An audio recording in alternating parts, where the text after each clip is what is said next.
सिर्फ 1 मिनट।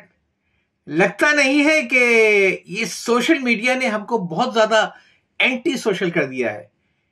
इस social media ने हमें इतनी ज्यादा इंफॉर्मेशन प्रोवाइड नहीं की है जितना इसने हमें डिसइंफॉर्म किया है।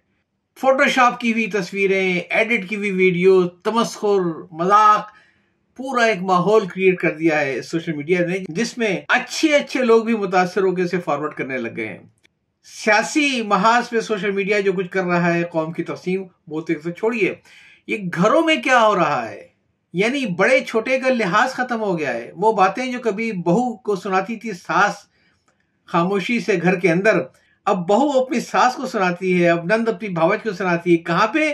फैमिली ग्रुप्स में जाके, इशारों इशारों में, जैसे बाकी सारे तो बेवकूफ बैठे हुए हैं। अब दोस्त एक दूसरे की टांगे खींचते हैं ग्रुप में जाने के बाद, इतना उसमें लिहाज नहीं है कि वो अलग से बातें कर लिया करें। आप ये देखें कि ये हमें कहां गिरा कर ले आया है। पहले इंसान अपने इजहार के लिए गारों में तस्वीरें बनाया करता था। हमारी तहजीब हमें गिरा के वहां लेकर आ गई है कि अब हम भी इजहार के लिए उस तस्वीरों जैसी इमोजीज और स्माइलीज का इस्तेमाल करते हैं, और बाद में इस बात पे झगड़ा करते हैं कि उसने मेरी पोस्ट पे ये स्माइली क्यों डाली, उसने मेरी पोस्ट पे वो इमोजी क्यों डाली।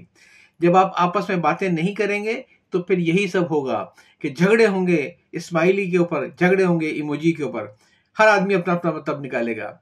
आप सोचिए तो सही, हो क्या रहा है। जब इंसान लिखना नहीं जानता था तो उसने अंगूठे का इस्तेमाल किया था, और आज ये अहद हमें लेकर आ गया कि दुनिया का कोई काम इस अंगूठे के इस्तेमाल के बगैर हो नहीं रहा है। हम जितना वक्त सोशल मीडिया में लगाते हैं, जरा सोचिए तो सही, कभी काउंट तो कीजिए कितने घंटे लगते हैं, और एक दफा ईमानदारी से फैसला करें कि उतना घंटा जो हमने सोशल मीडिया में लगाया, पाया क्या हमने? वक्त तो बहुत गवा दिया। ये इतने सारे ग्रुपों में, इतने सारे फेसबुक पेज पे हम लोग बैठे हैं, मतलब की बात हमें कहां से मिली, काम की बात हमें कहां से मिली। और अगर हमें ये एहसास होता है कि दिन में 3 घंटे लगाने के बावजूद हमें शायद मतलब की बात नहीं मिल रही है, तो फिर मुनासिब ये है कि इन तमाम ग्रुपों से हम अपने आप को अलहदा कर लें। दोस्तियों की कदर करें, ये अपनी अना को पीछे छोड़ दें।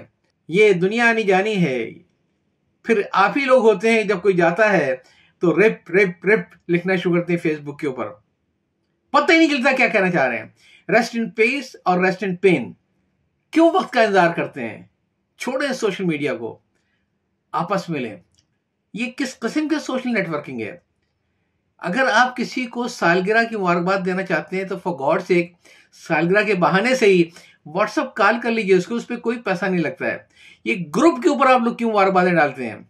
सिर्फ नंबर बनाने के लिए या इस बात के लिए कि लोग आपको भी जवाबी सालगिरह की मुबारकबाद दें?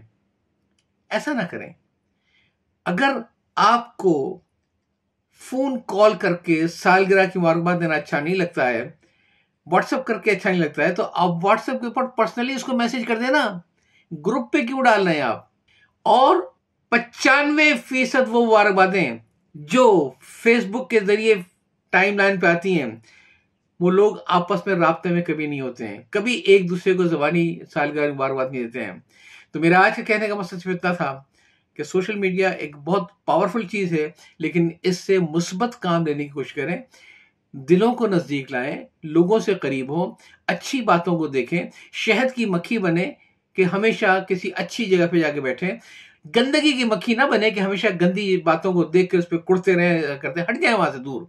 और वैल्यू करें सिर्फ अपने दोस्तों को। जरूरी नहीं है कि 5000 दोस्त आपके फेसबुक पेज पे हों। आपके दोस्त ऐसे होने चाहिए जिनको आप कभी फोन करें तो वो भी आपको पहचान जाएं और आप भी उनको पहचान जाएं और दिल से दिल मिल जाएं। क्या करना है इतनी लंबी चौड़ी फेसबुक फेरिस्त का? या चाहता हूं। अल्लाह हाफिज।